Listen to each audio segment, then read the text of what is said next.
Welcome back to the Fear and Beer podcast, where we discuss all things Halloween Horror Nights, horror movies, and just a little bit of beer. So kill the lights, grab a cold one, and join us as we dive into this mad world we love. I'm Nick. I'm Seamus. And I'm Jamie. Like scary movies. Uh-huh. Here's Johnny. It's alive! It's alive! It's alive! You miss me. Aren't you drinking? I never drink. Why?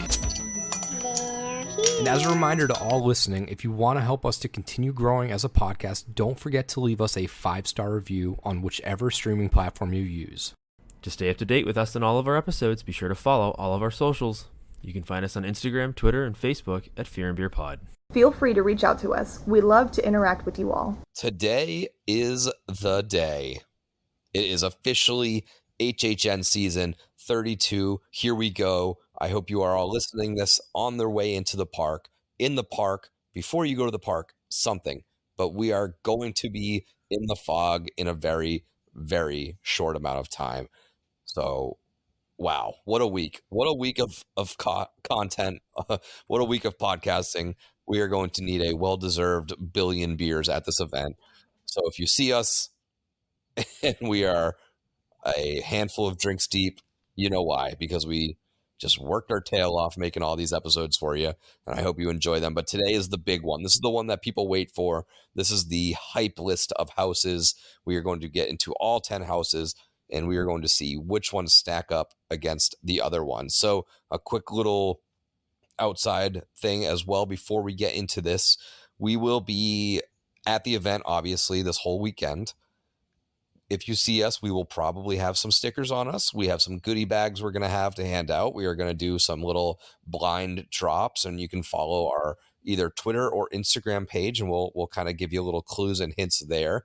But lots of cool stuff in them. Got little stickers, some pins, and some other little mystery items, let's call them. So just something fun to kind of get into the spirit of our Horror Nights season. So man, what a whirlwind. It does seem like just yesterday. You know, obviously when Halloween hit last year and it was like, oh man, we got so much time until the next one. And it just, before you know it, life happens, life goes quick, and here we are back in the fog again. So I just can't wait to get into the park. So if you see us at the park, say hello.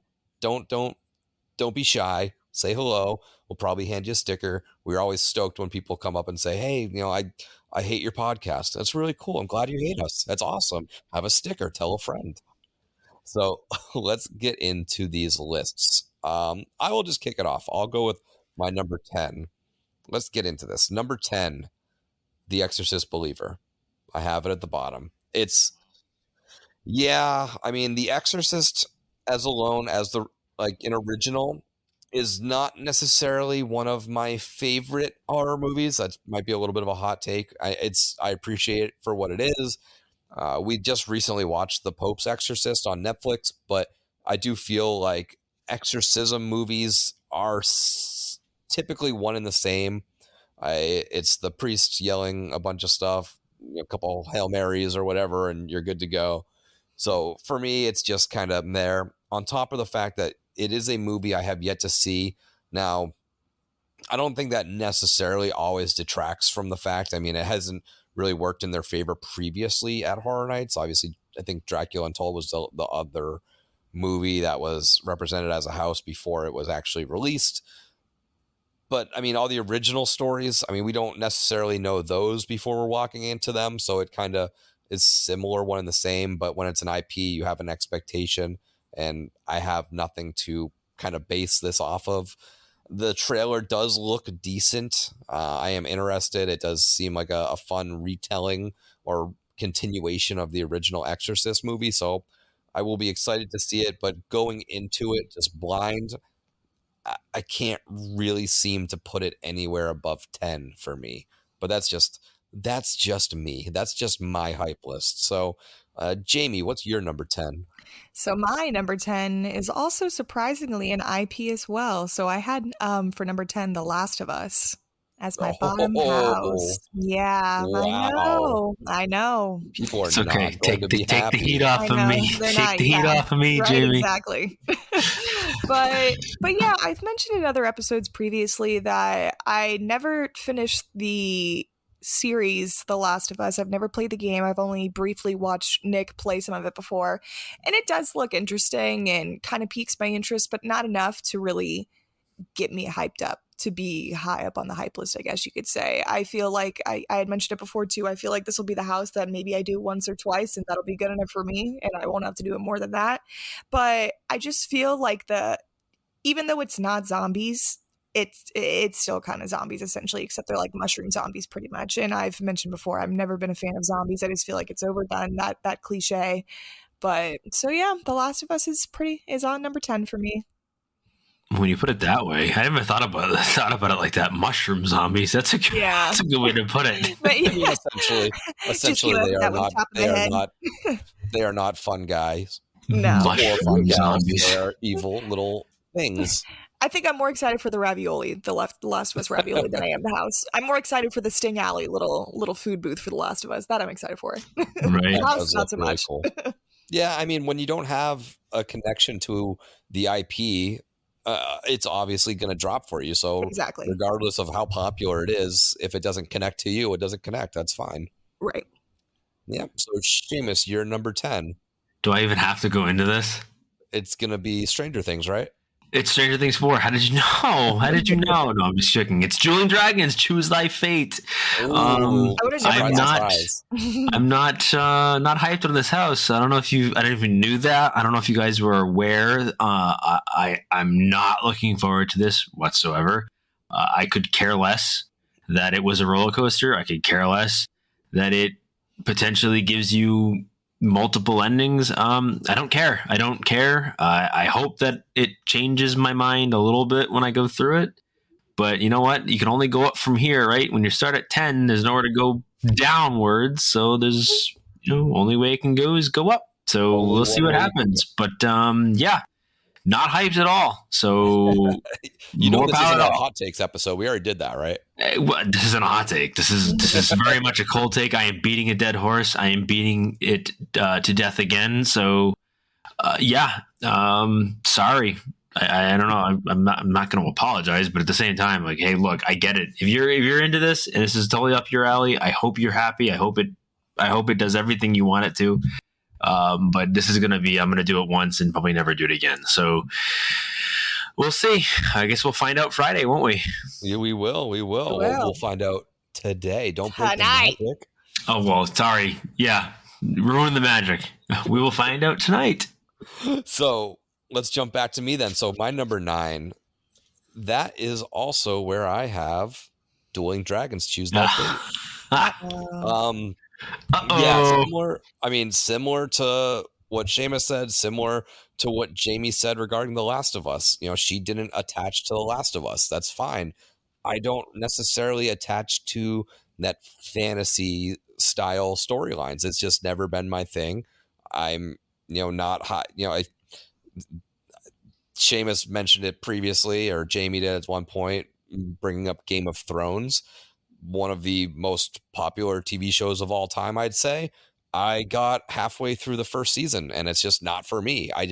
That style of fantasy world building, not necessarily up my alley, which is fine. There's plenty of other options for me and I'm fine with that. So again, I guess just to reiterate what Seamus said, if this is your house, that's awesome. I'm glad you got something you've been waiting for. I mean, maybe last year, maybe you didn't really care about Dead Man's Wharf and Pier as much as I had, but it was something that attached to me personally, and I was very excited. So I can see why certain people are attached to it, and I'm glad that they got their wish, which was probably a wish they never thought to even ask, because what are the odds that would actually come true? I think that's why it's become so popular, because it was such a out of left field option. But for me, I mean, I could see it going up.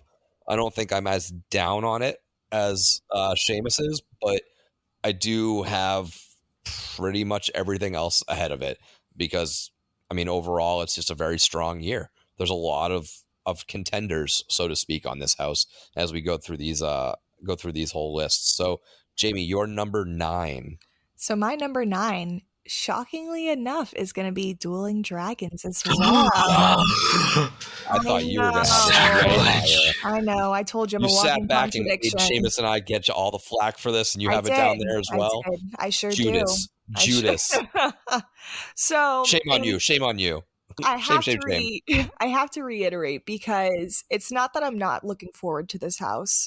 Kind of how you said, Nick, I just feel like this is such a stacked year with so many other good properties that pique my interest more than this does. I do have that connection to this house in the sense that who would ever thought a ride that I grew up going on, or that a lot of us grew up going on, would ever become a house at Horror Nights. It's a pretty cool concept. It's something different. I really do like that aspect of it. The only thing that doesn't really get me is when I go to Horror Nights, I want the blood and gore and like the creepiness and like that like feel. And I just feel like we're not really, I mean, I could be surprised, but I just feel like we're not really going to get that as much from Dueling Dragons. And like you said too, Nick, I'm not really a fantasy mystical-esque type person either. So I feel like it just doesn't bring me in as much compared to some of the other names that we have on this list. Some of the other houses that we have on this list. Well, just going to put it out there. I can't wait for the Jimmy Fallon house. Yeah. or the Rip Ride Rocket House. Can't wait. Imagine. The Rip Ride Rocket House would be fucking scary. It's I hate scary that enough. ride. It's already scary. All right. So, Seamus, your number 9. Yeah, my number 9. And it kind of came down to my 9 and my 8. They were they were pretty close. And there's just reasons why I put one above the other. So my number 9 is Chucky Ultimate Kill Count. I think kind of like going along the same lines as to what Jamie was saying about The Last of Us. She didn't really connect with the show. She doesn't really have a connection to the video game, so it's just not going to be for her. I didn't connect to the Chucky TV show. I don't like it. I've tried to watch it a couple times now. It just doesn't tickle my fancy. We'll put it that way. It's weird. It's not, to me, it's not Chucky. It's not what I expect. And to be honest with you, I'm not even really that big of a fan of the Child's Play movies. I like the first one because it was unique at the time. It's different, or it was different, at least at that point in time. But, you know, that was okay. The next couple Child's Play movies weren't great. It wasn't until like they made, you know, the Chucky movies, which were a little campier, a little crazier. Those ones were a little bit more fun, so I tended to gravitate towards it, and I wanted the show to kind of be like that, but I don't think that it is. I think that it's trying to kind of play to both audiences, and it doesn't work when you do that. You either have to go serious with it or go just full balls to the walls, crazy, bride seed of Chucky type shit, which is just over the top. And I don't think it does either of those very well. And if this has anything to do with just the show, which it seems to, I just feel like I'm not going to be into it. So I'm hoping that it'll surprise me, but I just don't think it will. I think it's going to be another one of those IPs that, you know, it is what it is. It does what it does well for the most part. It's just nothing that blows me away or completely, you know, takes me by surprise. So yeah, I'm going to stick Chucky at 9. All right. So let's go back over now to me. So that is going to be my numbers. So going up to number 8 now. Is it? Yeah, my number 8. Did you already do your number 9? Am I missing something? I did. Number 9 was Dueling Dragons. Oh, sorry. Yep. I'm dumb. Yeah, so sorry. My number 8. You're good. My number 8. It's late, guys. Again, following the line of taking Seamus's picks, my number 8 is Chucky Ultimate Kill Count. Again, we talked about it previously on our Hot Takes episode. I'm not the biggest Chucky fan, just in general. Not a huge fan of it. I do like the meta style aspect, like Seamus was saying, that the later the later movies went to that super campy, like they knew what they were and they ran with it. The aspect of this house that does bring it up a little bit for me is that meta style where this was a haunted house and then Chucky was mad that people weren't really dying, so he kind of overtakes it I do really like that aspect, and that brought it up a lot for me versus just being a here's season 1, here's season 2. So while I do have some excitement, I think this is going to be a very fun house. I'm very interested to see. These things have to be very creative in the kills, or else that name is a little bit misleading. There has to be a lot of death and a lot of, I want to say funny death, I guess, but Chucky's not my guy. I just really, when it comes to like classic horror, I put him in the bottom of the barrel, I'd say. Unfortunately, that's just, again, not something I necessarily connected to. So Jamie, what is your number 8? So my number 8 is going to be The Darkest Deal. Oh, okay, that's down there. Yeah, so compared to some of the other originals, I feel like I'm kind of repeating myself, but compared to some of the originals that we have for houses and stuff like that, I feel like that kind of ranks a little bit lower in the sense just because the theme and the idea that they have for this house, although it does sound really cool, the collector, because you hate the name Pine Straw, right? A Pine Straw Spruce, I just think it's so corny. I think it's super corny, gosh. But you caught me off guard now, but I was gonna say that the collector that they have in his sketch art that they put out with it, I think he looks sick. I think his character design's awesome. I love it. I really like that aspect of it. The story in itself, I feel like I won't really be able to follow until we actually get into the house. I know it's pretty self-explanatory, but I want to see how they actually play it out, especially with making the collector more of his own character versus just making him like the devil went down to Georgia kind of thing. So I am interested to see what they do with this house. I'm excited to do it on the unmasking tour just so I can see. I feel like that's usually when I get a better appreciation for these houses that I normally aren't some of my favorites, is when I see the small details in them and hear more of the backstory that the guides tell us and stuff like that. So The Darkest Deal is going to be rounding out number 8 on my list. All right. So, Seamus, your number 8. So my number 8 is The Exorcist Believer. So it's kind of going along the lines of, you and I kind of have like similar. Yeah, bottom 3 are tastes, similar. Definitely similar, just in how they're ordered.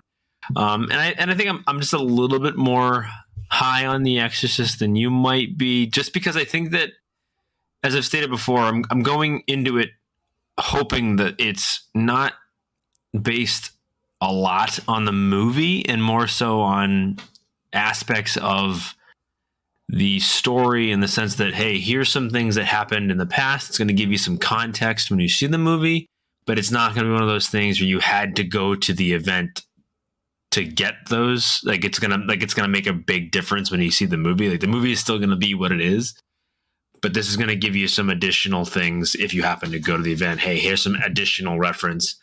And you're going to think of these when you're watching the movie. So I think that's what it's going to be. I don't expect a ton from it, but at the same time, I do think that, it's a fun little theme to throw in a haunted attraction. I think that it fits well. It's very, it's internal. It deals with a lot of interior elements, and I think if it does some callbacks to the original Exorcist as well, I think that'll also play pretty good with the audience. I just don't expect it to be like anything that again, much like Chucky, I don't think it's going to be mind blowing. I don't think it's going to give me anything that really puts it over the top as far as my final rankings will go. But who knows? We'll see. I think that out of the bottom 3, this is going to be the one that I will do more than once. So we'll see what happens. Yeah, I agree with a lot of that. So my number 7, this is where we are going to get Blood Moon Dark Offerings. I'm sure these lists are going to be crazy different. Yeah, this is where we start to really separate from the two. So yeah, for me, again, it's a strong year. I am in love with a lot of these things on this list. I think this one is going to probably surprise and grow on me, but just being that from what I know right now, it's just a very basic, this is a kill cult. This is a moon worshiping community that needs more people to sacrifice or needs more believers or something along those lines. I'm very curious. I think the setting and the scenery is going to be really, really cool. but I do like aspects of a lot of these other houses more than that. So that's the reason that I have it a little bit lower than others probably do. But it's something that I do believe will grow on me. But going into this list, before seeing these actual properties and these houses, I can't put it above some of these other things. So that's where you find Blood Moon Dark Offerings on my list. So Jamie, you're number 7. So my number 7 is going to follow Seamus a little bit. It's going to be The Exorcist Believer. So for me, I feel like I usually like IPs more than I do originals sometimes, just in the sense that when it's movies that I've grown to love so much and I get to see them right before my eyes, I just think it's such a fun thing. And I feel like that's why people like IPs in general, because it's fun to see the movies you like brought to life. But I feel like with The Exorcist Believer, I really would have preferred for it to be the original Exorcist just brought back again, so I could see that. I am interested to see what they do, kind of how with Seamus was saying, if they do bring some like callbacks from the original movie and piece it into the house. I think that'd be really nice, just because it'd be more recognizable. But for what it is, I still think it's just such a crazy concept that the movie hasn't even came out and they're making it into a house. So I hope it doesn't give away too much of the movie. And I think I'll probably grow a bigger appreciation for this house after we do go watch it once it comes out, and then going back in the house again. But just not very high on my list, unfortunately. All right. Interesting. So Seamus, you're number 7. Yeah, my number 7. We're following a theme here. It's ironic that a lot of the IPs are low, but right? It's The Last of Us. Okay. I think that, for someone that played the game, and has an appreciation for the game, I still haven't sat down and watched the show yet. I don't think that I'm in a rush to, because as Jamie stated, I think it at the end of the day, it's a zombie house. And I don't know how, again, I don't know how much different you can do things with zombies to make them unique and interesting. And as I've stated before, I think the driving I don't say driving factor, but like the point behind the show, you can't give that in a house. You can't put that in a haunted attraction, because it won't come across that way. And what that is like the human aspect of the show. Like the biggest driver of that story is Joel, and I always forget the girl's character's name, but Ellie, Jesus. That's what drives that story is their relationship and them growing as like a father and daughter type of situation, even though obviously they're not, but he takes on that role of father to her. And that's what makes that show so interesting, at least as far as I can tell. It definitely made the game more interesting. But it's hard to really put that emotion as well as the game mechanics, because that's what makes games interesting, is having that mechanic, the mechanics there to make you feel like you're in control of those characters. You don't get that with a house. So really what this is going to come down to is, hey, here's a bunch of really cool, as Jamie put them, mushroom zombies that you remember from the game and show, and boo, scare you. And I think that's just, it's just going to get stale pretty quickly. And I'm probably going to do this a number of times just to kind of catch and pick out all of the various references to the game.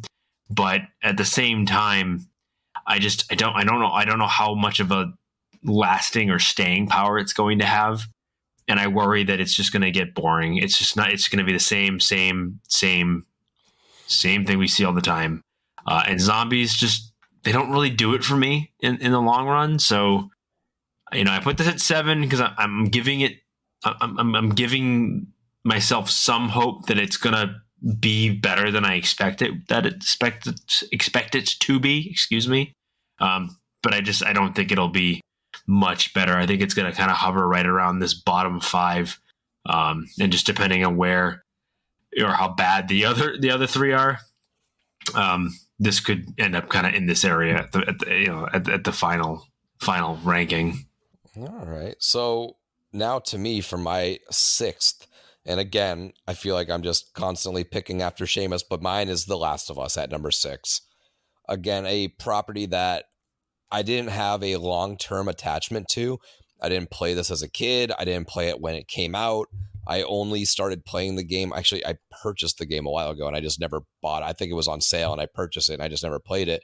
But I had watched the HBO series. I really do like the series. The storyline is really, really good in this game. But again, much of what you're saying, it does have a similar feel.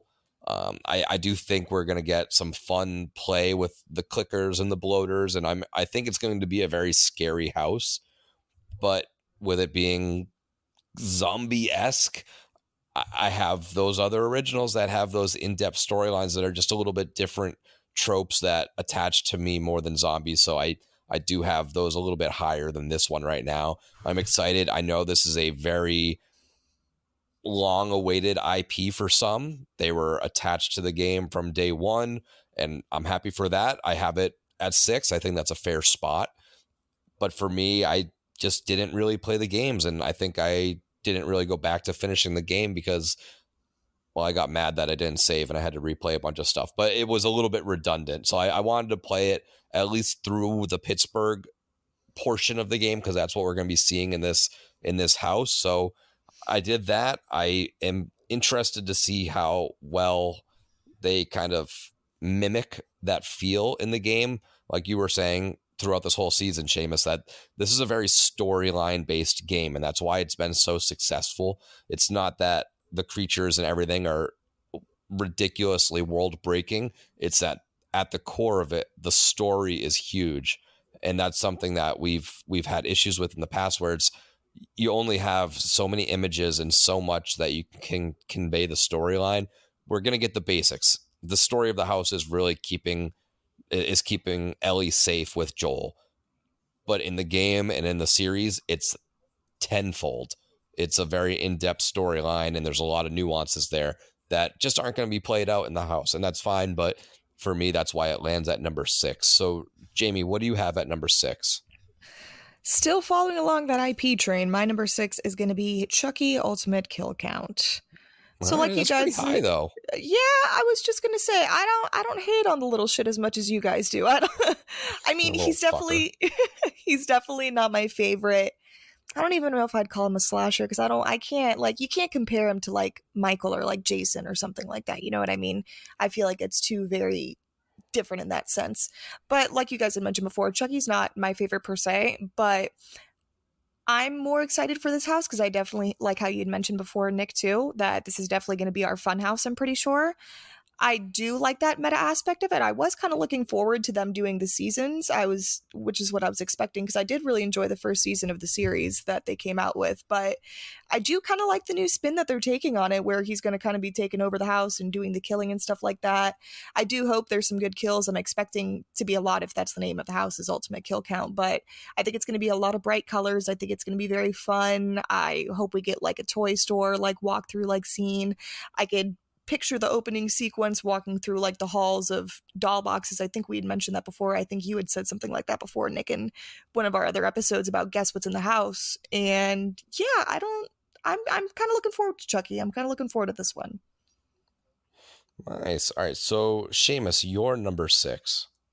Well, I think, again, we've stated it. I think this is where we're all going to start deviating a little bit on everybody's list. I think we're all going to start to be a little different.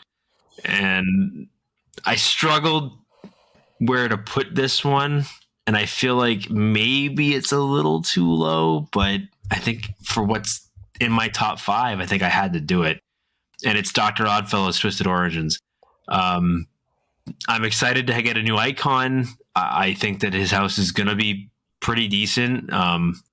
I think it's going to be an interesting idea, but at the same time, I don't have an attachment to the lore.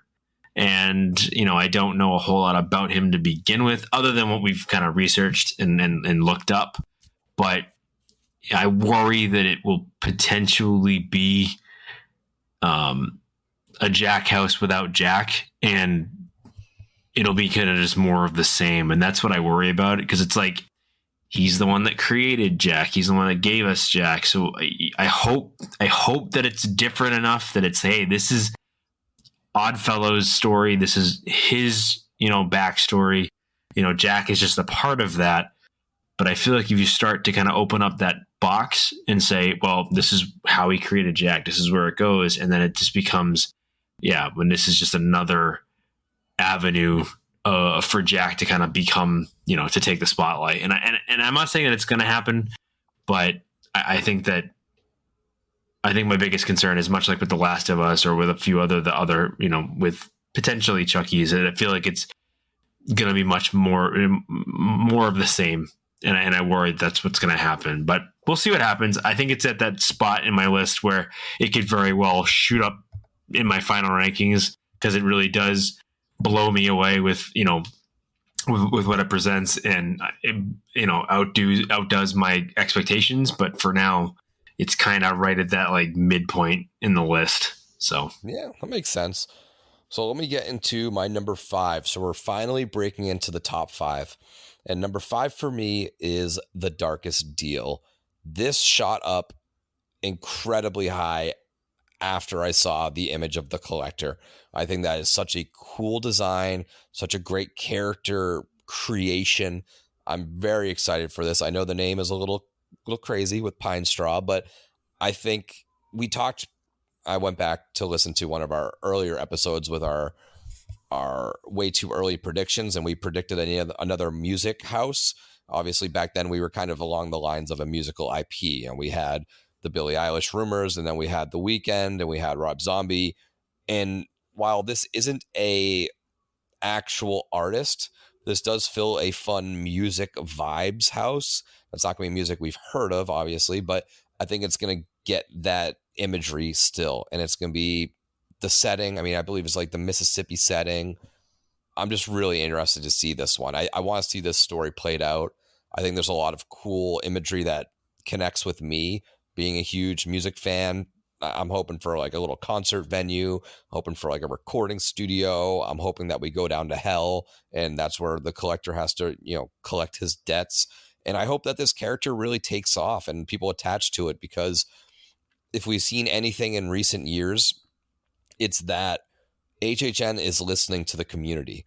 Do you think had Wicked Growth not really been such a big eye opener that Pumpkin Lord would have been brought back the following year as an icon? Do you think without all of the social media presence that Lil Boo got, that he'd be plastered all over everything forever? No. So they're listening to the event, or listening to what people are saying about the event.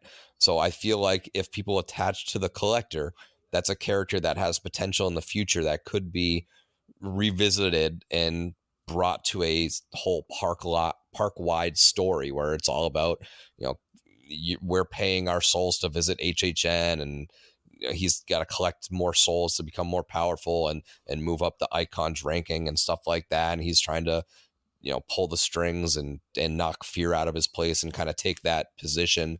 So I'm interested to see how this house plays out. Now, it could fall a little bit if it does get a little too miscombobulated to a sort, but I'm really interested in how they can take this pseudo story of Devil Went Down to Georgia and twist it into a horrific haunted house tale. So Darkest Deal is my number 5. So Jamie, your number 5.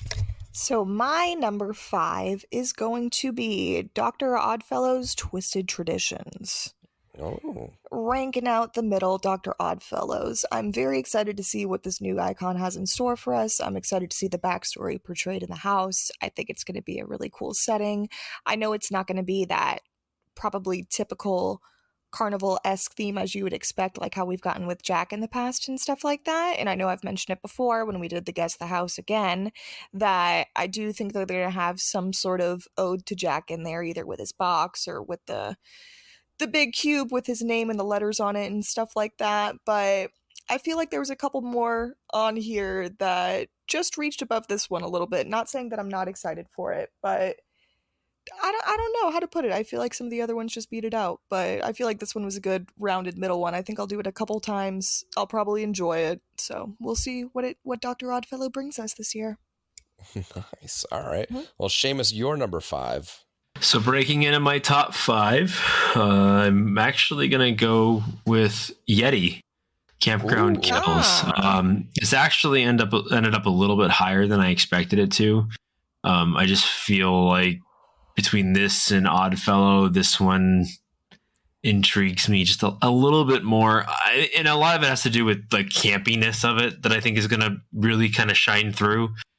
You know, the campground theme, the 50s bubble top type, you know, that creative vision, kind of like what we got with Bugs. Obviously, I've stated before that, you know, Bugs is kind of a phobia of mine, so that house was hard to go through. But if I have that type of campy, it's us from the future, like that type of 50s theming, and you happen to just put, you know, the Yeti as the quote unquote bad guy in it, you know, I can live with it.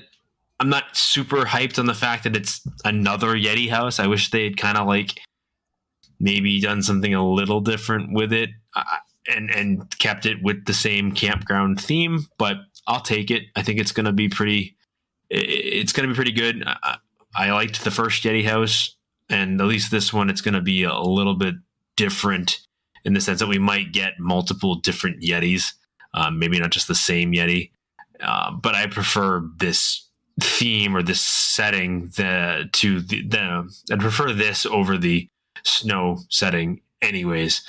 So we'll see what happens. I think, being at 5, it's a nice middle ground for it. It gives it plenty of room to impress me. It could very well fall down the rankings if it is too similar to what we've gotten in the past. But, I'm going to, again, reserve judgment until I can do it. And it could very well end up being, one of those houses that I do quite a bit because I just happen to like it. So we'll see what happens. Nice. All right. It's definitely, I kind of thought that would have been higher for you. I really did. I know it's not low per se, but I thought the ones if you haven't been playing along, my top 4 might surprise many people. Oh, yeah, that's for sure. Well, let's get into the top 4 then. So number 4 on my list, Universal Monsters Unmasked. It's in the top 5. It cracked the top 4. I am all in for this setting. We talked about this on our way too early predictions. This was the one I threw out. Now, obviously, it was kind of a throw at the wall, and we didn't say we were super confident, because you never want to say you're too confident in November as to what's going to be at the event in the following fall. But the one I threw out was Hunchback and Phantom, and that's what we're getting, and then some. Invisible Man, Jekyll and Hyde, that's really cool. But this was kind of the thing I had in my mind, was this beautiful style house, and we're kind of getting that. We obviously are going to be in the Paris catacombs, so I don't know how beautiful that aspect of the house will be, but I think that there's other visuals in this house that are going to kind of check the box of that beautiful house list, similar to how Dead Man's had it. I think the sets are going to be ridiculous. These monster houses are heavy hitters. They are a constant in people's favorite houses of all time at this point. I don't think we're going to see the monster streak end anytime soon. And that's why this one is up there. And I'm just glad that they took a swing on it, and they went for those sort of backseat monsters, the ones that you wouldn't necessarily envision on the marquee. They've done the other ones, and they're giving them a little bit of a rest for right now. And I'm fully on board with that aspect, because I'm very excited for the theme. I'm excited for the characters in this house, and I'm just very curious to see what these sets are, because I think it's going to be a very, very well put together scenery style house. So Jamie, your number 4. So my number 4 is going to be Yeti Campground Kills. I kind of switched this around a little bit last minute. I did have it a little bit higher, but there was something else that I realized should have been higher up than Yeti. Like Seamus had mentioned, I really enjoyed the first iteration that we had at the Yeti house. I do like this theming better versus the Snow Yeti than how we're getting now, kind of like the Bigfoot-esque Yeti, I guess you could say. I think it's going to be a really fun theme. I hope it's going to be kind of like you guys said, kind of like campy, kind of like goofy in that sense. I'm I'm really looking forward to seeing the little Yeti family. I think they'll be really cute. I hope they're like cute, but The then again, Yitamly? like yeah, I hope they're like cute but deadly. But really looking forward to that. I think this is going to be another one of those fun houses that'll just give you that really cool. I don't know how to put it into the right words, but I feel like the campy aspect I've always been drawn to that. Growing up down here, I feel like we don't really have like summer camp and like sleepaway camp and stuff like you guys really did up there as much, I guess, up north and stuff. So I feel like that's something I've always wanted to do, and whenever I see something in that aspect, I'm always kind of drawn to it. So I'm definitely looking forward to Yeti this year, but there was a couple things that beat it. All right, so Seamus, you're number 4. I am matching you for this one. It's Universal Monsters Unmasked. Wow. Okay. This is a big surprise, I think, for most people. They know that I'm not the biggest Universal Monsters fan. He's coming around, folks. He's coming around. Well, I'm going to put it this way. We're finally getting something other than, the big 3 or 4 or whatever you want to call it. We're not getting another Frankenstein house. We're not getting another Mummy house. We're not getting, Wolfman. And I understand why they went that route first, because they're the big guys. Like, they're the ones that, everybody recognizes, everybody knows. And I'm fine with that. And I really do think that the Bride house to me was really well done. It was really pretty, as pretty as it could be. It was, it done in a way that really kind of gave it some scale. That opening scene was so well done. Like, you felt, like you were outside and you were looking at a big castle, and it felt real. It felt just larger than life. And then, of course, they did the one last year, which I understand why everybody liked it. I get it. But I think the story was just too much. You were expecting people to really pick up on things that was going to be almost impossible to pick up on unless you did like a behind the scenes tour, like we did. But if you didn't do it, you really hadn't had to get that story from others, and you were never going to get that in the house itself. So at least with this one, we're dealing with some new monsters. I feel like it's more up my alley. Like, I like the Phantom. I think the Phantom is a very tragic story. I like his story. Same with Hunchback, also a very tragic story. And then you throw in the Jekyll and Hyde and the Invisible Man kind of as like sweeteners, but I don't think you need to. I think it would have been fine with just the Hunchback and Phantom. But hey, I'll take the other two as well. At least it's not Dracula. So I know I really am excited to see what they do with this. I want to see how they fit these guys together and make it work. Plus, you add in the Paris catacombs, you add in Paris itself. I think it's a great setting for it. It's not just another mummy's tomb or another, random woods. It's also, you really can't compare the first one because it was the first Monsters House was just a bunch of random scenes. Yeah. But at least with this one, I think there's definitely a chance to kind of create a better story that can be told better in the setting that is a haunted attraction. I'm hoping that it will carry forward, and you won't necessarily need to be told by somebody, hey, this is what the story was, this is what we're going after. It can kind of come through the actions of the characters, and you can kind of see where everything is going. So it's high on my list because the hope is there. I'm hoping that I actually will highly rate a Universal Monsters House, but we'll see what happens. But I'm giving it the props that I think that it's going to deserve. So we'll see what happens. But yeah, this is actually really high. So there you go, Monsters fans. Seamus is giving you one for the team. So so let's jump in. Top 3. These are the big boys. Number 3 for me, Dr. Oddfellow's Twisted Origins. I have this pretty high. I am very excited for this new icon. I love the design of the character. Contrary to where I had this on the Scare Zone, that was not indicative of the character at all. That was just placement of the zone and what that zone typically ends up being. this house, I'm all for. I know that we've talked about overplayed tropes and how we're not fans of some of them. The overplayed clown circusy trope, I get it. It's overplayed for most. For me, I'm fine with it as long as it differentiates itself just enough. And I think this will, bringing it into the HHN lore, bringing it into that it is not just a typical circus, which I guess most of the storylines typically go, but it is that very horrific style circusy thing. So I'm very excited for this one. I think the kills are going to be really fun. I think the characters are going to be very creative. I think that I'm hoping that they play a lot on the sensory in there as well with the smells.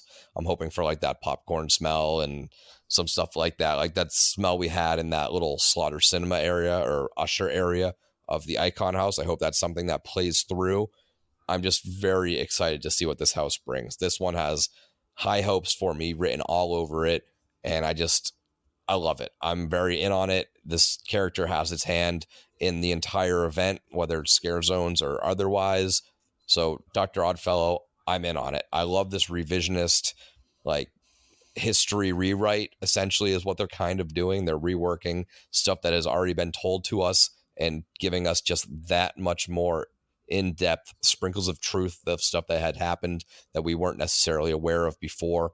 So I'm very excited to get in on this thing and see where we're actually left off with that whole storyline. So Jamie, your number 3. My number 3 is going to be rounding out with Blood Moon Dark Offerings. I have this that's one high up there. pretty high on my list. I think me and Seamus are the culty fans here. Oh, don't you just you wait. He said, just you wait, buddy. No, I'm actually very, very much looking forward to this. I know I said before that I usually, per se, like IPs over the original houses, but I feel like a lot of the originals really spoke to me this year. I'm really looking forward to them, and I feel like especially this one. I love I'm thinking it's going to be similar to it, but only in a sense, but I keep picturing the setting of it being like The Witch. I love the movie The Witch. I love that whole colonial Gothic-esque setting.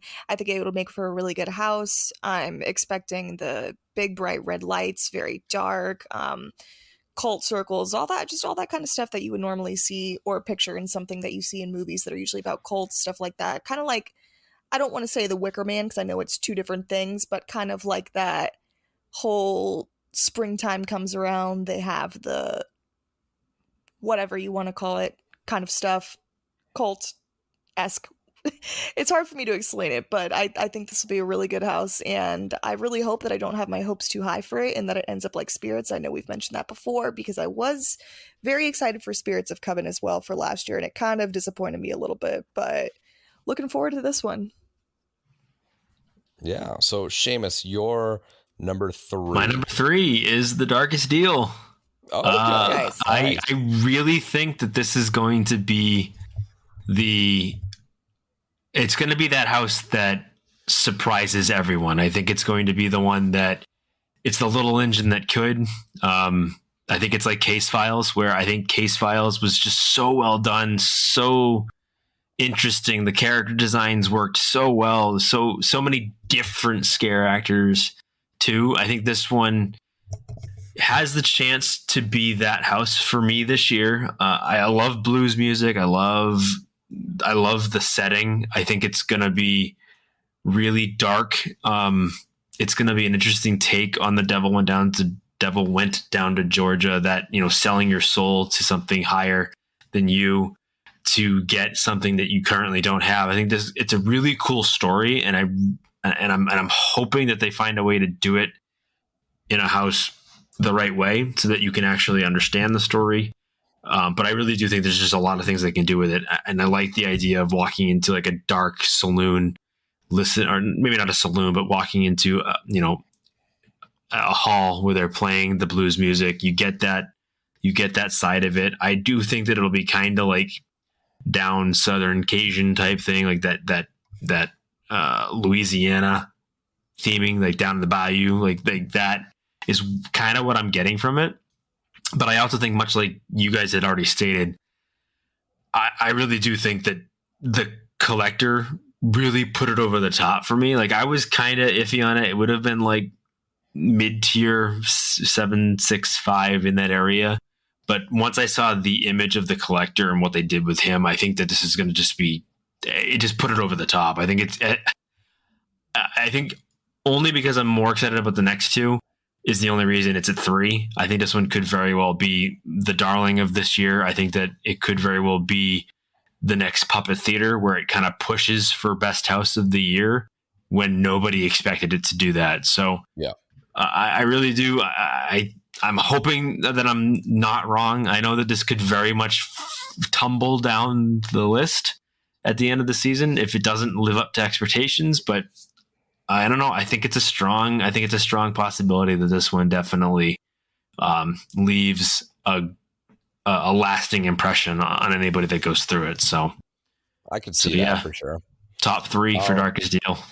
All right. Well, number 2 for me, Yeti Campground Kills.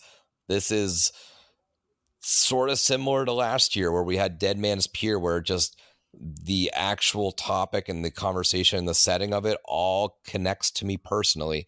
Being from up north and having that nautical style area right there with us, it just felt at home. This is very similar to that for me. I spent my summers at a campground all growing up. I'm not sure exactly what style of campground we're going to get in this house, but either way, it's probably something I've done before, whether it is campground in a trailer or an actual summer camp. I spent a lot of time as a kid in various summer camps, whether that was, I went to, cross country summer camp. I went to a video editing summer camp. I know I'm a nerd. I went to just straight up like, please God, take my kid and get him out of the house summer camp. I went to all of those things. So it was just, I really, really enjoyed that stuff. I'm hoping it goes into that actual almost Camp Crystal Lake style campground where there's just like, counselors and different activities like archery and swimming and stuff like that. I'm hoping that it's at a campground like that where there's those options, because that's a thing. If it's just a normal trailer park where it's like in the national parks and stuff like that, because I know we're taking place, I think it's the Rocky Mountains, so it's anywhere up in that Canada or top north, central north area of America. I'm very excited to see how they bring this house to life. For me, it's more just the setting. It's cool that it's Yeti. I do like the Yetis. I loved Terror of the Yukon, and it's very high for that. But it's not necessarily the fact that it's the character, the Yeti, that is drawing me in. It's the setting. It could have been any sort of campground style house, and I would probably still have it just as high. So, being that it's a Yeti house, it's a little bonus. I don't necessarily think it's too soon.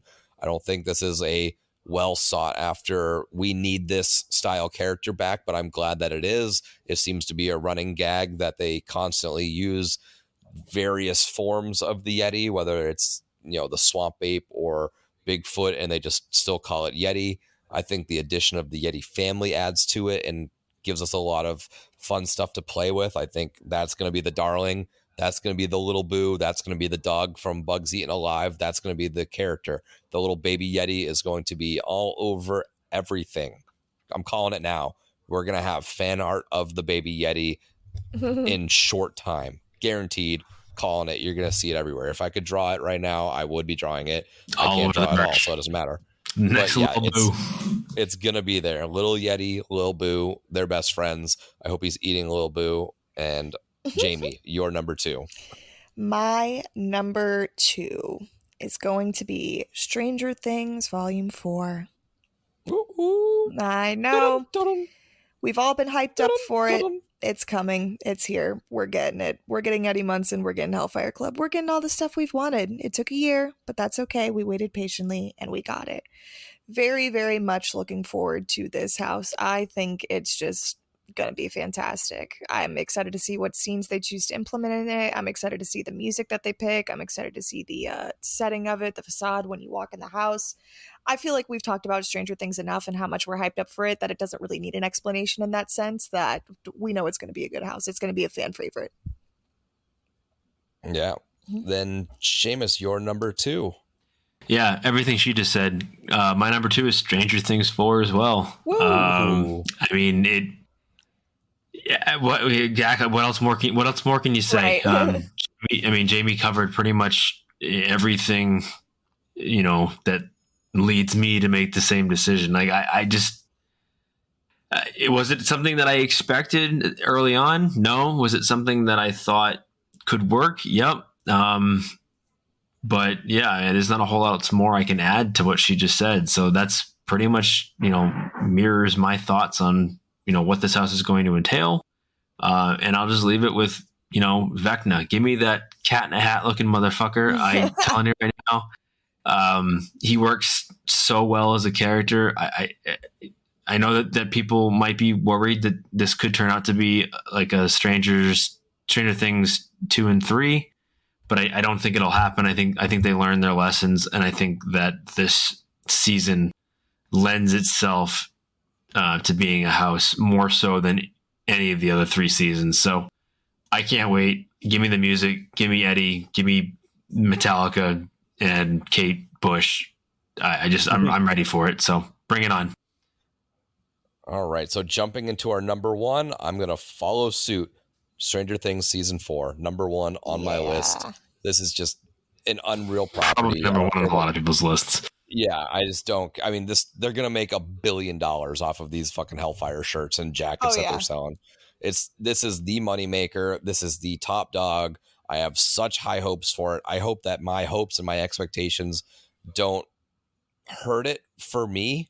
I hope that because I hold it in such a high regard that it doesn't meet my unrealistic standards. But as long as you just give me the best of from this, give me the Creel house, you give me the upside down, you give me Eddie Munson playing the guitar, you give me Dustin with a little trash can, like that, just hit those notes and we're gonna be just as right as rain. This thing is set up, like you said, Seamus, 100% perfect for a haunted house, haunted attraction. This is something we've been clamoring for. I didn't think we were going to get it necessarily. I have been talking about it, obviously, this whole offseason, like get it. But being that it had not been last year, I was kind of like, maybe we're going to get it, maybe we're not.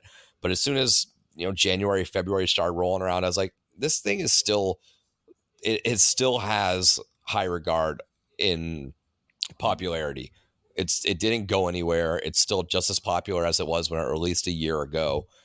And I can't wait for this thing. I'm chomping at the bits here. I just need to get into that house. And unfortunately, I can already probably say that I'm not going to go through this house as much as I'd hope to, just because I know it's going to be a ridiculous wait time. And I'm going to see them and I'll be like, that's going to be my house, kind of like The Weekend, where it's like, I'll do it next time. I'll do it next time. Because it's just going to be like a fucking 2-hour wait every time. And I'm not going to want to do that. So I'm going to push myself to make those waits every now and then.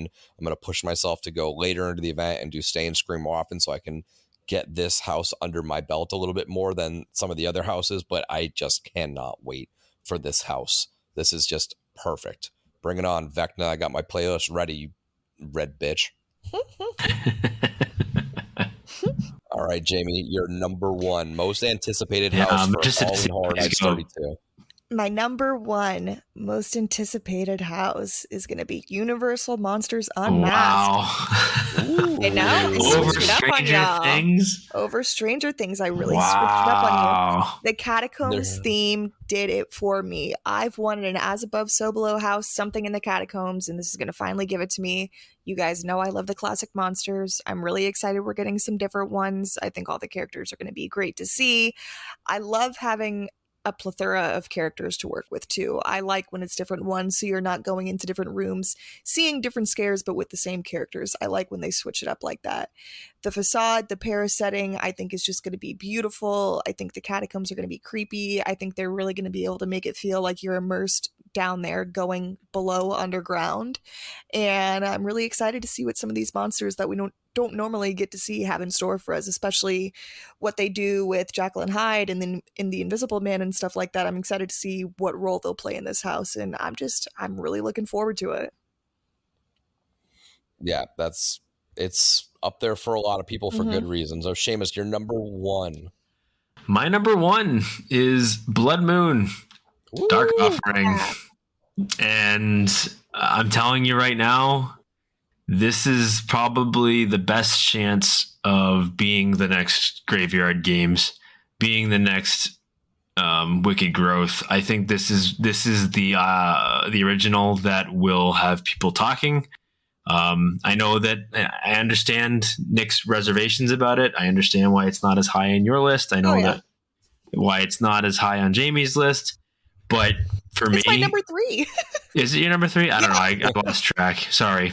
It's well, I can understand why Nick has reservations about it. Right. But regardless, it's exactly what I'm looking for in an original house. It's giving me the theming that I like. You know, we all know how I feel about the Witch movie and movies of that ilk. The colonial, you know, not necessarily just New England, but that, you know, area, early American history. It gives me the occult type setting, or at least a cult type bad guy, and that's what we're going to deal with. You know, the cloak wearing occult members that are performing dark rituals and, you know, black magic and that sort of thing. It's just it has the chance of being the type of original house that will stick with me for years to come. I still remember exactly what Graveyard Games did, and I think there's a reason why that one was so popular. I think this has just just as much of a chance to be that or more. So yeah, I mean, this is definitely probably a surprise in some ways, but at the same time, I just think this has got the best chance of being that original house. It's the best way I can put it. But yeah, I'm super pumped for this one. I'm super hyped on this one. I can't wait for Friday to be able to do it. Plus, I think with Stranger Things and some of the other IPs, the wait times for like this house and The Darkest Deal will come down a little bit. We'll kind of hover at a lower wait. So it plus gives you that opportunity to be able to do something like this more than once throughout the event. So I don't know. This maybe not number 1 for most people, but for me, this is going to be right up my alley, and I can't wait for it. Nice. Well, we are all the way there. Do you guys want to run down our lists one at a time, just 10 through 1 real quickly before we hop off and get into the park and get into this madness that is Halloween Horror Nights? Yeah. We're wasting too much time. I want to be there right now. I want to smell the fog. Right? Yeah. We are there so soon. So quickly, my list, my 10 through 1. At 10, I have The Exorcist Believer. At 9, I have Dueling Dragons Choose Thy Fate. At 8, I have Chucky Ultimate Kill Count. 7 is Blood Moon Dark Offerings. 6, The Last of Us. 5, The Darkest Deal. 4, Universal Monsters Unmasked. 3, Dr. Oddfellow Twisted Origins. Number 2, Yeti Campground Kills. And number 1, Stranger Things 4. So, Jamie, what is your list 10 through 1 again? All right, so starting at number 10, we have The Last of Us. Number 9, we have Dueling Dragons Choose Thy Fate. Number 8, we have The Darkest Deal. 7, we have The Exorcist Believer. Number 6, we have Chucky Ultimate Kill Count. Number 5, we have Dr. Oddfellow's Twisted Origins. Number 4, we have Yeti Campground Kills. Number 3, Blood Moon Dark Offerings. And number 2, Stranger Things Volume 4. And number 1, Universal Monsters Unmasked. All right, and Seamus, your list 10 through 1. Yeah, well, no surprise. Number 10 is Dueling Dragons Choose Thy Fate. I am going to choose not to choose either fate. Number 9, Chucky Ultimate Kill Count. 8, The Exorcist Believer. 7, The Last of Us. 6, Dr. Oddfellow's Twisted Origins. 5, Yeti Campground Kills. 4, Universal Monsters Unmasked. Probably more of a surprise. 3, The Darkest Deal. 2, Stranger Things 4, and number 1, Blood Moon Dark Offering. Please, I'm going to offer myself to the dark. I can't wait. So excited. Oh, yeah. All right. Well, that wraps it up for us on our hype lists. It is officially HHN season. We are, as of today, finally back. We are back in the fog. It has begun. It has. So thank you so much for listening along to our annual 1 week until HHN Podathon. we will be back next week. We will be talking about the event. We will be talking about some quick first impressions. Be up to date on all of our social media because we will be at the park posting. We're going to try and get some videos, maybe some instant reactions coming out of the houses. We're going to piece together a lot of stuff during this weekend. So if you see us there, say hello. We got some stuff on us. We'll have some stickers. We also are going to be doing our little goodie bag hide. So be on our socials. Go follow us, Twitter, Facebook, Instagram, all that good stuff. And you can find where we're going to be hiding these little treats for you. So if you're wearing our merch, send us, tag us in photos, like send us some pictures. If you run into us and you're wearing your merch, be sure to take photos with us because we want to see you out there representing the podcast. So, can't wait to meet up, see, talk to our fans and, just experience this event together. So, and I'm so excited. It is finally time. So, been a let's long go stay week. And scream. We got a long week. We got a long weekend ahead of us, but let's get it. All right. Well, until next time, this is Nick. This is Seamus. This is Jamie. Happy Halloween fucking horror Yeah. nights. Let's fucking go. Dragons. Cursed. It's got a death curse. It's Halloween. I guess everyone's entitled to one good scare.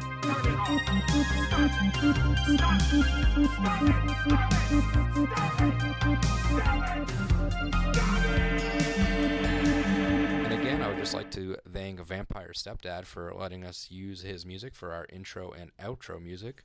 So if you would, just go check him out, Spotify, Facebook. Again, that is Vampire Stepdad.